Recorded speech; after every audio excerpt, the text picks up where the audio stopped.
मैं तुम्हें अपनी रानी बनाऊंगा। बत्थों की आंखों में आंसू आ गए। वो बोली, मगर मैं तो बतख हूँ। शहजादा हंसकर बोला, मैं सिर्फ इतना जानता हूँ कि तुम्हारा दिल नेक है और मैं तुमसे मोहब्बत करता हूँ। यूँ शहजादा नव्यान ने बत्थों को अपनी रानी बना लिया। महल में खुशियाँ छा गईं। लोगों ने कभी इतनी नरमी, इतनी सादगी वाली रानी नहीं देखी थी।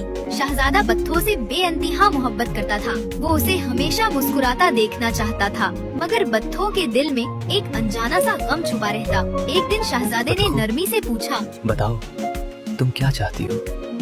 क्या चीज तुम्हें खुश कर सकती है? मुझे अपनी माँ याद आती है।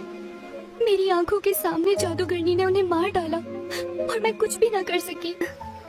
फिक्र ना करो, हम तुम्हारी माँ का बदला जरूर लेंगे।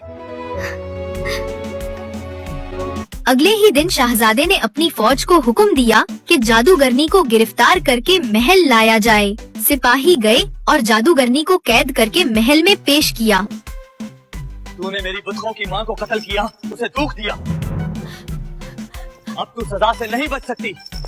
तू मुझे सजा देगा? जा, तू भी बतख बन जा। नहीं,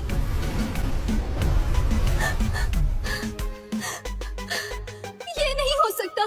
तूने पहले मेरी माँ को मारा, अब मेरे शोहर को मुझसे छेड़ना चाहती है। ये कहते ही उसने गुस्से में जादूगरनी की छड़ी छीन ली और पूरी कुव्वत से जमीन पर दे मारी। छुरी टूट गई, एक चमक सी फैली और जादूगरनी का सारा जादू खत्म हो गया। शहजादा अपने असली रूप में वापस आ गया और बितखू के सर से बितखू वाला ताज गायब हो गया। वो अब एक आम इंसान की तरह दिखाई दे रही थी, मगर पहले से ज्यादा खूबसूरत, पहले से ज्यादा मुतमईन। यूँ शहजादा नव्यान और बतखोर जादू से आजाद हो गए। अस्सलामुअलैकुम। अगर आपको हमारी वीडियोस पसंद आएं तो हमारे चैनल द फैमिली वॉल्ट को सब्सक्राइब करें और नई वीडियोस की अपडेट्स के लिए बेल आइकन जरूर दबाएं।